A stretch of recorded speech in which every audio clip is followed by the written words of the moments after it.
ભાવનગર શહેરના 8 ડિવિઝન હેઠળ પકડાયેલા વિદેશી દારૂના જથ્થાનો નાશ કરવામાં આવ્યો છે। શહેરની બહાર નવાગામ પાસે આવેલા ખુલ્લા પ્લોટમાં પકડાયેલા વિદેશી દારૂ નાશ કરાયો હતો। નવાગામ પાસે ખુલ્લા પ્લોટમાં એસડીએમ, ડીવાયએસપી તેમજ પોલીસ મથકના પીઆઈની હાજરીમાં વિદેશી દારૂની 2 લાખ કરતાં પણ વધુ બોટલોનો નાશ કરાયો હતો। આમ કુલ 2 કરોડ રૂપિયાના વિદેશી દારૂનો નાશ કર્યો હતો। જો કે સરકાર માટે એક સૂચન એવું પણ છે કે ઝડપાયેલા ઇંગ્લિશ દારૂનો જથ્થો અન્ય રાજ્યોમાં વહેંચવામાં આવે તો કરોડો રૂપિયાની કમાણી સરકાર જરૂર કરી શકે છે।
આજે માનનીય એસડીએમ સાહેબની અધ્યક્ષસ્થાને ભાવનગર વિભાગના જે 8 પોલીસ સ્ટેશન છે જેમાં Nilambag, Ghogha road police station, Gangajaliya police station, Bortalav police station, Bharatnagar, Ghogha police station, Vartej police station અને વેરાવદર ભાલ પોલીસ સ્ટેશન હેઠળના જે પોલીસ દ્વારા જે ગુના દાખલ કરેલા તેને ગુનાના અનુસંધાને નામદાર કોર્ટમાંથી હુકમ મેળવી, પ્રોહિનાશના હુકમ મેળવી અને આજે માનનીય એસડીએમ સાહેબના અધ્યક્ષસ્થાને એક ટીમ બનાવી આજે આશરે 2 કરોડ રૂપિયાનો પ્રોહી મુદ્દામાલને નાશ કરવાની કાર્યવાહી હાલમાં ચાલુ છે।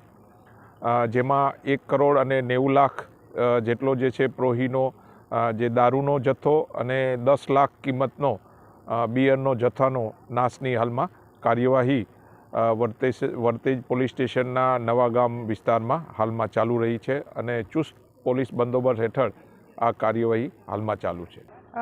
भावनगर के 8 पुलिस स्टेशन का तकरीबन 2 करोड़ से ज़्यादा का मुद्दा माल का हमने यहाँ पे दारू का नाश किया है, जिसमें से आश्रय बॉटल्स थी 1 लाख के आसपास बॉटल्स थी।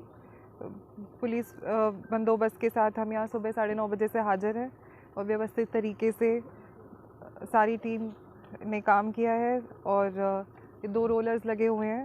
ये 8 पुलिस स्टेशन हैं जिसमें नीलमबाग, घोघा रोड, गंगाजलिया, बोरतलाव, भरतनगर, वर्तेज, घोघा और वेलावदार भाल वाले 8 पुलिस स्टेशन हैं जिनका टोटल यहाँ पे मुद्दा माल था। कोर्ट के आदेश अनुसार हमने यहाँ पे दारू नाश किया है।